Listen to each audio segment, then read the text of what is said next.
Good afternoon. I'm Miranda Marquez, and I'm going to talk to you today about contrasting cultural values. So, a lot of businesses internationally encounter contrasting cultural values, which make it a little difficult to do business. So, first, I'm going to define what values are. So, values are social principles, standards, and goals that are accepted within a culture, establishing what is proper and improper behavior. So, this is what's wrong or right to do within a particular society. So being aware of these different cultural values around the globe allows businesses to be more successful and relate to the needs of their markets and their business partners. So one example to explain the different values that you may come across, if you're working with a Japanese, they bow at the waist when greeting someone, and an American, on the other hand, would shake hands. So those are kind of just a different, simple way of explaining how values can be a big part of it. You don't want to insult those you're going to be working with, so knowing that the Japanese bow at the waist instead of shaking hands is a respectful way to do business. So reviewing these different influences in your business can impact the contrasting cultural values when doing international business. So I'm going to go over the different things that will impact that. So first, semantic differences. Those are verbal and nonverbal communication between different cultures.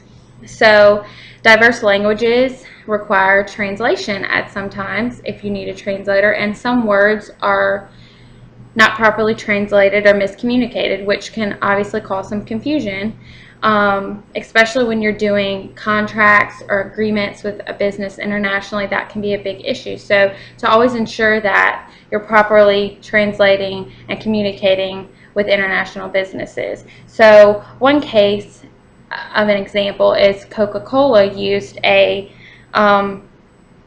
were entering China for their new markets, and they actually translated their brand name wrong, which was Bite the Wax Tadpole.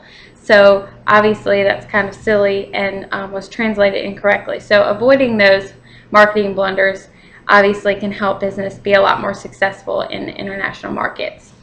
So that's also another way. So now we're going to talk about attribution and perception.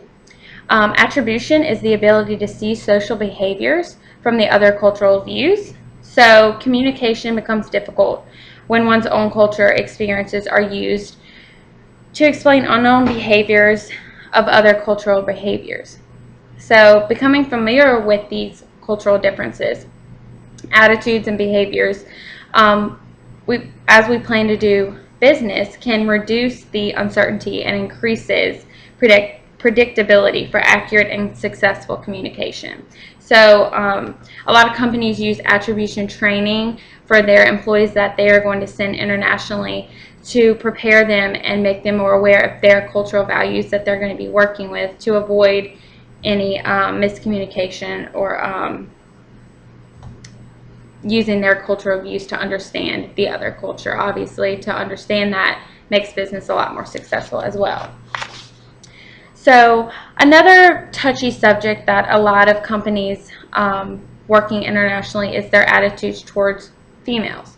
So in a lot of different cultures, we don't always understand how women are treated. Obviously, in the United States, for example, women are considered equal. Women are able to vote, manage, do a lot of different things in businesses, where in other countries they may not. Cultural values are different, and some believe that women are subordinate to men or should not, as you say, have the rights to work in businesses. So obviously that's a huge deal when doing business internationally. So always being aware of those companies and ensuring that your resources are maximized and employment decisions are solely made on qualifications rather than gender, and reducing that underutilization in your business. Because if your values for your business and your home country is not the same with that business, obviously that would be a decision to make not to do business with that company. So one example, is Islamic men believe they have power over women, and they decide where they go, when they leave their homes, what they wear. So that's just an extreme example of the difference, the contrast in cultural values that some cultures may have. So it's important to understand those so we're not offending anyone or doing business with those that we may not have the same values. And work attitudes and work-life balance obviously plays a huge role when employing people internationally in a corporation. So being aware of those views for work-life balance is important, and various attitudes of how work should be conducted. So some cultures believe that its employees should have more breaks and vacation time throughout the year, and others, employees, believe they should just work long hours, less social time with family, and little vacation time. So ensuring that that employees are satisfied internationally and in your home-based country is important, because the more satisfied your employees are, the more successful and the more productive. So one example would be the U.S. culture is known to work long hours with little social family time, while as in Denmark, they spend a lot more leisure time and have a lot more vacation time, and they value vacation time over work.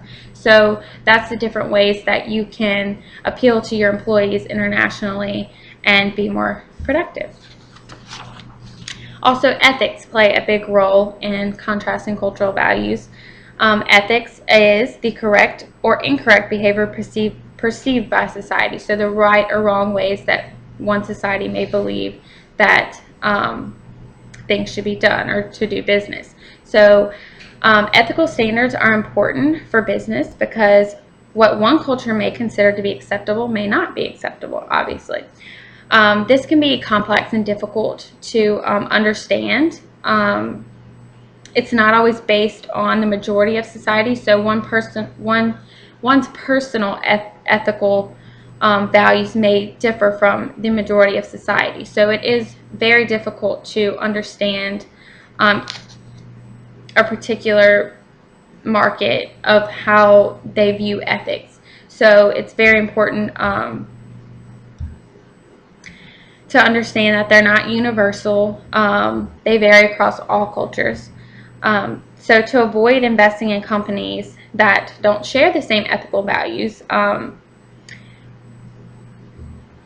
you would obviously want to look into that and understand that before doing business or investing in an international business. So, for example, if your home corporate industry believes that corporate social responsibility is very important, and they're looking into working with an international company that violates civil or political rights, would not be a good fit for that company, because obviously that's contrasting cultural values. So it's very important to understand that. And one way to avoid that, even after doing business and investing in an international company, is to ensure that all your employees understand your code of ethics and monitor your compliance to the code of ethics. So that's one way to just constantly ensure that your company's values are in line with your international business's values. Another big influence is religion. So religious beliefs among cultures are crucial to international business and can impact how business is conducted. So some cultures may seek business advice from religious leaders, while others believe religion and lifestyles are separate. So that's very important to understand and know that before going into working with another company internationally. Allowing international employees to practice religious beliefs is one way to avoid conflict with business partners abroad and allow breaks for prayer or religious holidays and religious attire. So a lot of this impacts when and how international business is conducted. So it's very important. So one example would be all aspects of life are impacted by the Muslim religion. So their everyday life is affected by their religion, and it plays a big part in their life. So knowing those religious rituals before doing business with those countries would be important. Obviously, if that's not aligned with their beliefs, or allowing that time for them to have those religious practices is very respectful and avoids a lot of conflict. And lastly, individualism and collectivism plays a big part in how a company's employees and how they make business decisions. So individualism, defined, is valuing ourselves as separate individuals with responsibility of our own actions. So Americans, for example, we are all consider ourselves very individualistic.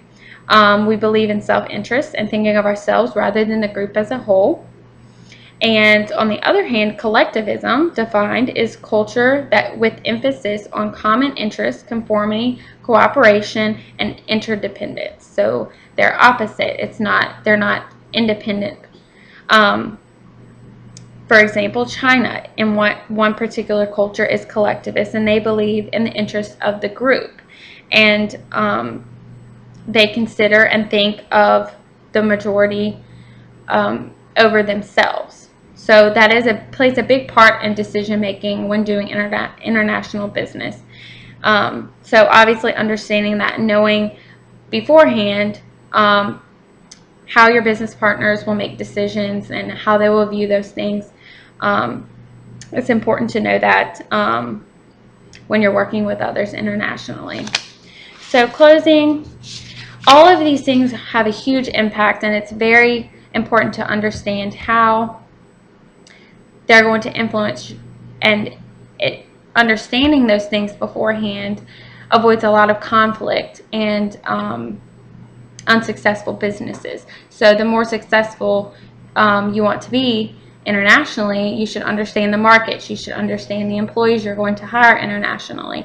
So understanding all these contrasting cultural values is very important to learn, and I hope I was very informative today. Thank you.